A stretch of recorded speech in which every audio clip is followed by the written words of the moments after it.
first off, I try to pre 5 times over, talk to them all about that any confrontation, right, wrong, or indifferent, you are not going to be the one that people think is correct.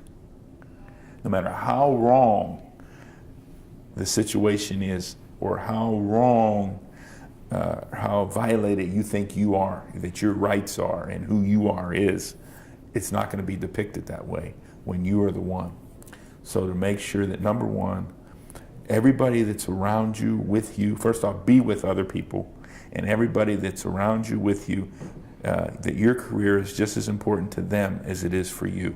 And if they're not, then get them out of your circle, and make sure you are where you belong when you need to belong there. And when it's time to go, go.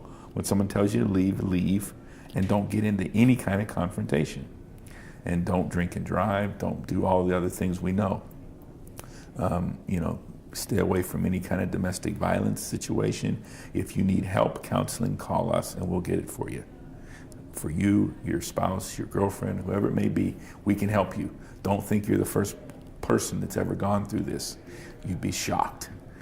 And so avoid confrontation. So when that comes, number one, we didn't listen very good, because number two, there weren't smart enough people around to get you out of that situation, to avoid that situation coming. But what did happen is you're now depicted as the bad guy, whether you're right, wrong, or indifferent, and now it's in someone else's hands to let it play out. And that's the hard part.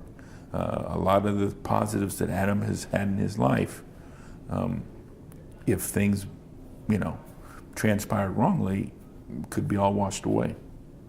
So he says on Sunday that you saved his life. Will you save his job?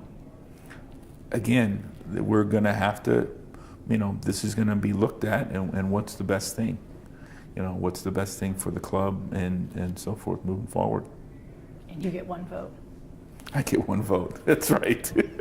I get one vote. Somebody could have two, and but yeah, that's the thing. And that's the shame of it, because if it doesn't break the right way for him, a lot is be lost. It would. And I don't want to harp on this, but I do, because I know Pac from being around you guys a little bit, and he's nice to me. I like him. My question. See, I've never called him Pac, so I don't know what you're talking about. Okay, so Adam, and Adam, how do you let that back in the on the team? We say locker room, you say team. How do you let that influence? Is that an influence that you Well, you can again, have? we don't know what, we're going to see what happened. Accused, not convicted. That's right. We do understand and that's the part of it we have to go, and then the determinations come from there. So we just can't assume. What we can assume from Adam is when people are around Adam, certain things, people try to take certain advantages of him at times too, and we've already seen that in his past since he's been in Cincinnati, that he ends up being kind of a lightning rod for people trying to take advantage in the other 2 instances he's had here. So let's just let's let this one be its own instance and play itself out.